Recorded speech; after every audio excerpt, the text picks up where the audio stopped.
Study IQ IAS, आपका selection हमारा mission.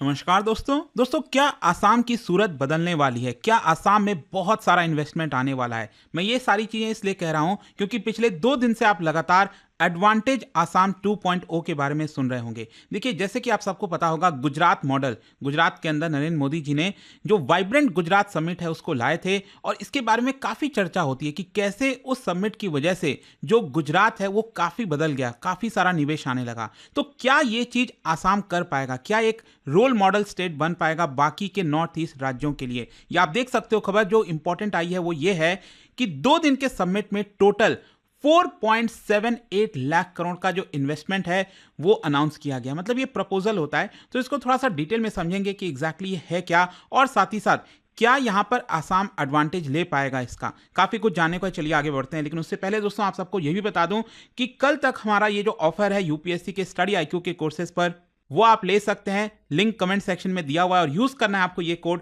अंकित live, ताकि आप मैक्सिमम डिस्काउंट ले। और ध्यान रखिएगा, हमारे जो बैचेस होते हैं उसके अंदर प्रीलिम्स, मेंस, इंटरव्यू सब कुछ की तैयारी कराई जाती है। और इसके अलावा अगर आप MCQs अटेम्प्ट करना चाहते हैं तो मेरे इंस्टा पेज पर जाइए, वहां पर स्टोरीज में जितने भी MCQs हैं उसको भी आप अटेम्प्ट कर पाएंगे। चलिए शुरुआत करते हैं। सबसे पहले ये देखते हैं कि एग्जैक्टली हुआ क्या। देखिए, जो चीफ सेक्रेटरी हैं आसाम के रवि कोटा, उनके द्वारा बोला गया कि जो 2 दिन का पूरा समिट था और इसका नाम है एडवांटेज आसाम 2.0, क्योंकि पहला भी हुआ था वो मैं आपको आगे बताऊंगा। इसमें आप देख सकते हो 4.8 लाख करोड़ का टोटल जो इन्वेस्टमेंट प्रपोजल। अब ध्यान रखिएगा, मैं बात कर रहा हूं इन्वेस्टमेंट प्रपोजल की। जरूरी नहीं है कि ये इन्वेस्टमेंट होगा, हो सकता है कि ये 4.8 लाख करोड़ से सिर्फ 3 लाख करोड़ का ही इन्वेस्टमेंट हो सकता है ये बढ़कर 6 लाख करोड़ तक का भी हो जाए। यू नेवर नो, मतलब हो सकता है कि ये पूरा फेल भी हो जाए, हो सकता है 1 लाख करोड़ का भी इन्वेस्टमेंट ना हो। बहुत सारे इफ्स एंड बट्स होते हैं, क्योंकि क्या यहां पर जो सरकार है वो फैसिलिटीज प्रोवाइड कर पाएगी कि नहीं कर पाएगी। क्योंकि सरकारें तो अनाउंस करती हैं कि हम आपको ये एडवांटेज देंगे, ये फैसिलिटीज देंगे, आप हमारे राज्य के अंदर इन्वेस्ट करिए, लेकिन एक्चुअल जो रियलिटी है वो कई बार काफी डिफरेंट हो जाती है। तो यहां पर इनफैक्ट अगर आप देखोगे तो आसाम सरकार खुद 270 एग्रीमेंट किए हैं टोटल 2.75 लाख करोड़ के इन्वेस्टमेंट के लिए। मतलब क्या है कि इन्वेस्टमेंट करना आसाम सरकार चाहती है कि हर एक राज्य के अंदर, मतलब हर एक डिस्ट्रिक्ट के अंदर आसाम के, वहां तक इन्वेस्टमेंट पहुंचे ताकि लोगों को फायदा हो सके। इसके अलावा आप देख सकते हो, इसमें बताया गया है कि बहुत सारे जो MOUs हैं टॉप इंडस्ट्री लीडर्स के द्वारा वो अनाउंस किए गए। जैसे कि फॉर एग्जांपल अगर आप सिर्फ रिलायंस और अडानी ग्रुप का देखोगे तो 1 लाख करोड़ से ज्यादा का इन्वेस्टमेंट की बात कही गई है। फिर इसके अलावा सरकार, आसाम सरकार अकेले 78,000 करोड़ का इन्वेस्टमेंट सिर्फ इंफ्रास्ट्रक्चर डेवलपमेंट के लिए करेगी, रोड, फ्लाईओवर्स, इस तरह के बहुत सारी चीजों को बनाने में करेगी। तो क्वेश्चन अब यह है कि यह एडवांटेज आसाम 2.0 है क्या? देखिए, यह बेसिकली समिट है ताकि आसाम राज्य के अंदर ज्यादा से ज्यादा इन्वेस्टमेंट आए, इकोनॉमिक डेवलपमेंट को बूस्ट मिले, क्योंकि एक प्रकार का प्लेटफॉर्म देने की कोशिश कर रही है सरकार, ताकि जो बिजनेसेस हैं और जो इन्वेस्टर्स हैं वो आसाम के अंदर जो अपॉर्चुनिटीज हैं उसको तलाश सकते हैं। देखो क्या होता है ना, जब भी कोई राज्य या फिर कोई भी देश अगर आप देखोगे, अगर वो ग्रोइंग स्टेज में होता है, मतलब अभी उतना ग्रो नहीं हुआ है, तो वहां पर ग्रो होने की पोटेंशियल ज्यादा होती है। और इसलिए यहां पर जो इन्वेस्टर्स हैं, अगर उनको लगता है कि उस राज्य के अंदर शांति है, सरकार कोऑपरेट कर रही है, बिजनेस फ्रेंडली एनवायरमेंट है, तो वहां पर लोग ज्यादा इन्वेस्ट करना चाहेंगे। और यही चीज आप महाराष्ट्र, गुजरात में जब देखते हो तो यही एक बेनिफिट होता है। तो आसाम सरकार का कहना है कि ये सारी चीजें हम करने के लिए रेडी हैं। ये जो पूरा समिट हुआ है दोस्तों, मैं आपको बता दूं, इसके अंदर प्राइम मिनिस्टर मोदी जी ने तो इनॉग्रेशन किया ही, लेकिन साथ ही साथ जो यूनियन मिनिस्टर्स हैं जैसे S जयशंकर साहब, ज्योतिरादित्य सिंधिया, सर्बानंद सोनोवाल, सभी ने ये अटेंड किया था। और इसके अलावा जो टॉप इंडस्ट्रियलिस्ट हैं, अंबानी, अडानी, कई लोगों ने किया है। देखिए, यहां पर PM मोदी का एक निर्देश था, मतलब कि PM मोदी ने इसके बारे में बताया और कहा कि देखिए, ये जो एडवांटेज आसाम है ये ग्रैंड कैंपेन है, ताकि आसाम का जो पोटेंशियल है और जो प्रोग्रेस है उसको वर्ल्ड के साथ कनेक्ट किया जा सके। इनफैक्ट PM मोदी का यह भी कहना था कि इतिहास गवाह है कि कैसे ईस्टर्न इंडिया में आसाम हमेशा से काफी इंपॉर्टेंट रोल निभाता आया है, लेकिन चीजें काफी हद तक रुक गई पिछले कुछ वर्षों में। लेकिन यहां पर अब समय आ चुका है कि फिर से जो ताकत है आसाम की उसको पूरे दुनिया के सामने लाया जाए। और कहीं ना कहीं ये जो समिट है वो ग्रोथ और अपॉर्चुनिटी को रिफ्लेक्ट करता है कि कैसे ये राइज हो सकते हैं। फिर इसके अलावा जो चीफ मिनिस्टर हैं आसाम के, हेमंत शर्मा, उन्होंने भी हाईलाइट किया कि कैसे जो राज्य की ग्रोथ है वो एक्चुअल में आगे बढ़ी है फ्रॉम इंसर्जेंसी एंड अनरेस्ट। ये बात सही है, मुझे भी याद है दोस्तों, करीब 16-17 साल पहले जब मैं कॉलेज में था और आसाम के जो मेरे मित्र थे उनसे बात करता था, तो अक्सर आसाम में वो अनरेस्ट की बात करते थे और अक्सर आपने सुना होगा उल्फा के बारे में। तो इस तरह के कुछ जो ऑर्गेनाइजेशंस थे वो यहाँ पर अराजकता फैलाते थे, किसी को मार दिया, किसी को किडनैप कर दिया, तो अक्सर इसी प्रकार की इमेज बनी हुई थी। लेकिन हिमंता बिस्वा शर्मा चीफ मिनिस्टर का ये कहना है कि 2016 से आसाम ने एक रीबर्थ एक्सपीरियंस किया है। यहां पर हम अनरेस्ट से, इंसर्जेंसी से पीसफुल स्टेट की तरफ बढ़े हैं, एक शांति प्रिय राज्य की तरफ बढ़े हैं। और इसलिए उन्होंने ये भी रिकॉल किया कि कैसे 2018 में, जी हाँ मैं आपको बता दूं, ये जो एडवांटेज आसाम का पहला एडिशन वो 2018 में हुआ था और उसके बाद अब ये दूसरा एडिशन हो रहा है 2025 में। तो 2018 में उन्होंने याद किया कि कैसे यहां पर जो नुमालीगढ़ रिफाइनरी है उसको एक्सपैंड किया गया बड़े स्तर पर, 9 मिलियन मेट्रिक टन एक्सपैंड किया गया at a cost of 27,000 crore rupees का। तो इस तरह से आसाम को काफ़ी एडवांटेज मिला। फिर इसके अलावा यहाँ पर इसकी वजह से इंफ्रास्ट्रक्चर एक्सपेंशन हुआ। उन्होंने बताया कि कैसे आसाम में 2016 से लेकर अभी तक 2300 किलोमीटर से ज़्यादा का नेशनल हाईवे बनाया गया है। फिर इसके साथ साथ जो जीडीपी है वो 29 बिलियन डॉलर से बढ़कर 68.7 बिलियन डॉलर हो गई थी 2023 में।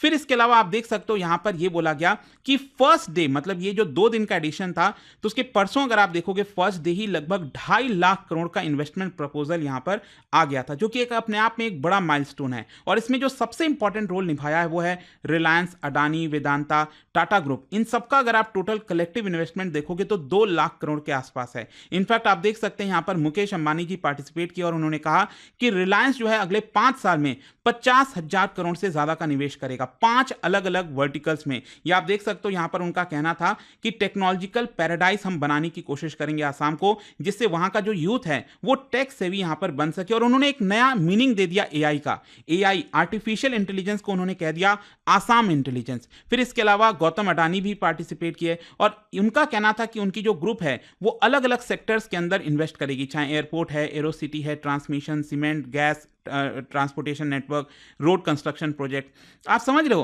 कि अगर ये सारी चीजें हो गई तो आसाम कितना हद तक बदल सकता है। फिर इसके अलावा भी आप देख सकते हैं बहुत सारे जो कंपनीज हैं उन्होंने यहां पर, चाहे जेएसडब्ल्यू ग्रुप हो गया, Adani total gas, Punjab national bank, SR group, oil India limited, बहुत सारे यहां पर कंपनीज ने इन्वेस्टमेंट का प्रपोजल रखा है। और देखिए इससे आसाम को फायदा कैसे हो सकता है। जो चीफ मिनिस्टर है उनका कहना है कि अभी करंटली अगर आप देखोगे जो राज्य की जीडीपी है वो करीब 6 लाख करोड़ के आसपास है। इसको बढ़ाकर हमारा टारगेट है 2030 तक 11.8 लाख करोड़ कर देना, मतलब लगभग डबल कर देना, 12 लाख करोड़ कर देना। तो क्या ये पॉसिबल हो पाएगा? ये तभी पॉसिबल है जब ये सारे जो इन्वेस्टमेंट प्रपोजल हैं वो सही मायने में एक्चुअल रियलिटी में हो जाएं। और इसीलिए उन्होंने अर्ज किया ग्लोबल इन्वेस्टर्स को, इंडस्ट्री लीडर्स को, डिप्लोमैट्स को, करीब 60 कंट्रीज के जो लीडर्स हैं वो पार्टिसिपेट किए कि वो यहां पर आएं और उसमें इन्वेस्ट करें। लेकिन असली क्वेश्चन यहां पर यह आता है कि क्या आसाम जो है वो गुजरात में जो भी कुछ हुआ उसको रिपीट कर सकता है? क्योंकि देखिए जब भी गुजरात की बात आती है, बिजनेस की बात आती है, तो vibrant Gujarat global summit VGGS, तो ये जो वाइब्रेंट गुजरात समिट 2 साल में एक बार कराया जाता है, बाई एनुअल समिट है बेसिकली। और यहां पर फोकस यही होता है कि कैसे जो बाकी राज्य हैं और बाकी के जो देश हैं, इट्स नॉट जस्ट अबाउट कि हमारे देश के अलग अलग राज्यों से इन्वेस्टमेंट आए, बल्कि पूरे दुनिया से इन्वेस्टमेंट आए, ये कोशिश होती है वाइब्रेंट गुजरात की। और देखिए ये कहीं ना कहीं ब्रेन चाइल्ड था पीएम मोदी का, जब वो चीफ मिनिस्टर थे उस समय 2003 में पहली बार इसको लॉन्च किया गया था। और 2003 से लेकर अभी तक अगर आप देखोगे तो total 10 vibrant summit, Gujarat vibrant summit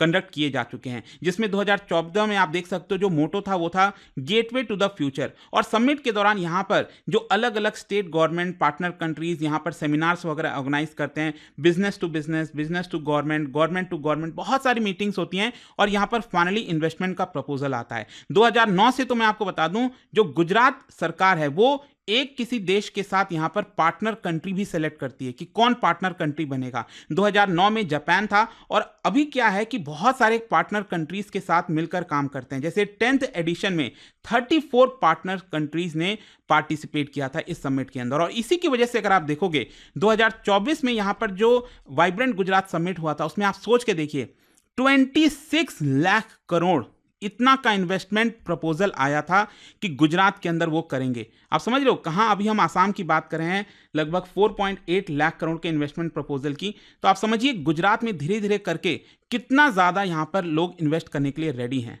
लेकिन देखिए यहाँ पर कई लोग जानना चाहेंगे कि गुजरात को इससे कैसे फायदा मिला है। देखिए यहाँ पर अगर आप आईएएस ऑफिशियल की बात सुने, सीनियर जो आईएएस ऑफिसर हैं, उनका ऐसा मानना है कि कहीं ना कहीं गुजरात जो है वो देश की इकोनॉमी में बड़े स्तर पर कंट्रीब्यूट करता है। और इसके पीछे कारण यह है कि गुजरात में इस समय अगर आप कंट्रीब्यूशन देखोगे ग्रोथ का, तो उसमें डाइवर्सिफिकेशन आपको देखने को मिलेगा। ये मैं आपको और बताऊंगा इसके बारे में, लेकिन पिछले 10 साल में आप देखिए गुजरात का जो कंट्रीब्यूशन है नेशनल ग्रोथ में, ये 7.2% से बढ़कर 8.5% हो गया है।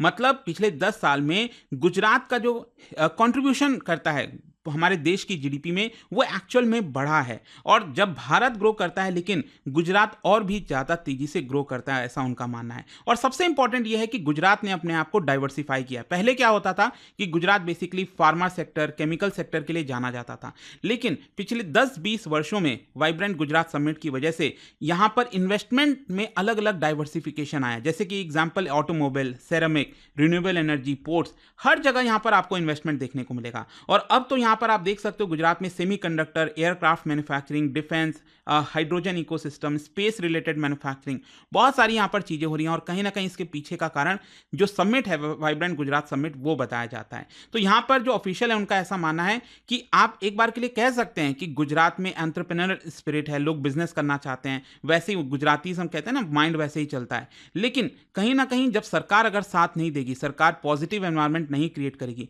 तो ये सारी चीजें पॉसिबल नहीं हो पाती हैं। और आप देख सकते हो यहाँ पर कि गुजरात जो है वो आज के डेट में automobile hub, gas capital of India, और जिस प्रकार से कच्छ में जिस प्रकार का अर्थक्वेक आया था, आप सबको याद होगा, इंफ्रास्ट्रक्चर टूट गया था, तहस नहस हो गया था, वहां से आगे निकलकर 24/7 पावर, इलेक्ट्रिसिटी, वाटर, हर चीज यहां पर प्रोवाइड करने की कोशिश की गई। And that is why Gujarat आज के डेट में अगर आप देखोगे तो 4th नंबर पर है। मतलब सबसे ज़्यादा यहाँ पर जो स्टेट का जीडीपी अगर आप देखोगे भारत में, ऑब्वियस सी बात है महाराष्ट्र बहुत बड़ा राज्य है, उसके बाद तमिलनाडु, कर्नाटक और फिर गुजरात आता है। आप देख सकते हो गुजरात की जो जीडीपी है वो है लगभग 28 लाख करोड़ के आसपास। और जहां तक आसाम का सवाल है तो 6 या फिर 6.5 लाख करोड़ के आसपास है। आप समझ रहे हो कि कितना ज़्यादा यहाँ पर अंतर है। तो देखना होगा कि क्या आसाम सरकार ये जो समिट है उससे फायदा ले पाती है। अल्टीमेटली यहाँ पर जो एग्जीक्यूशन है वो बहुत मायने रखेगा, क्योंकि पेपर में आप कितना भी कह लीजिए 4 लाख, 5 लाख, 10 लाख, बोलने में कुछ नहीं जाता है, लेकिन अल्टीमेटली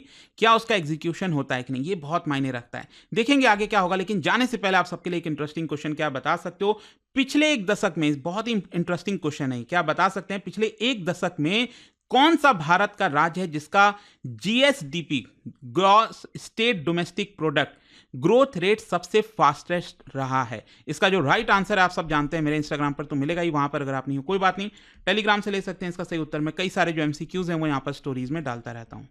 दोस्तों, यूपीएससी एस्पिरेंट्स हो या बनने वाले हो, मेरे पास है आपके लिए game changing opportunity, study IQ का नया संपूर्ण बैच। सोचिए, एक कॉम्प्रिहेंसिव प्रोग्राम जिसमें मिलेगा सब कुछ, टॉप एजुकेटर्स के साथ 1000+ आवर्स की लाइव क्लासेस, पर्सनलाइज्ड मेंटरशिप और हैंड रिटन नोट से लेकर पीआरपी, एमआरपी जैसे इंटेंसिव प्रोग्राम्स तक। और बात स्कॉलरशिप्स की करें तो प्रीलिम्स क्लियर करो, पूरा फीस रिफंड पाओ। टॉप परफॉर्मर्स के लिए हर मंथ 11,000 रुपीज का कैश रिवॉर्ड। सिल्वर, गोल्ड या platinum, choose the plan that fits your needs. X secretary Anil Swarup जी खुद गाइड करेंगे आपको इस जर्नी में। स्टडी आईक्यू पर 2 करोड़ इंडियंस का ट्रस्ट है और अब संपूर्ण बैच के साथ आपका यूपीएससी ड्रीम भी होगा अचीव। आपको करना क्या है, कमेंट में दिए गए संपूर्ण बैच के लिंक पर क्लिक करें and once you click on buy now, आप देख सकते हो डिस्काउंट कोड्स, वहां पर टाइप कीजिए अंकित लाइव एंड आपको मिलेगा सबसे lowest price and your IAS journey starts here. Study IQ IAS, आपका सिलेक्शन हमारा मिशन।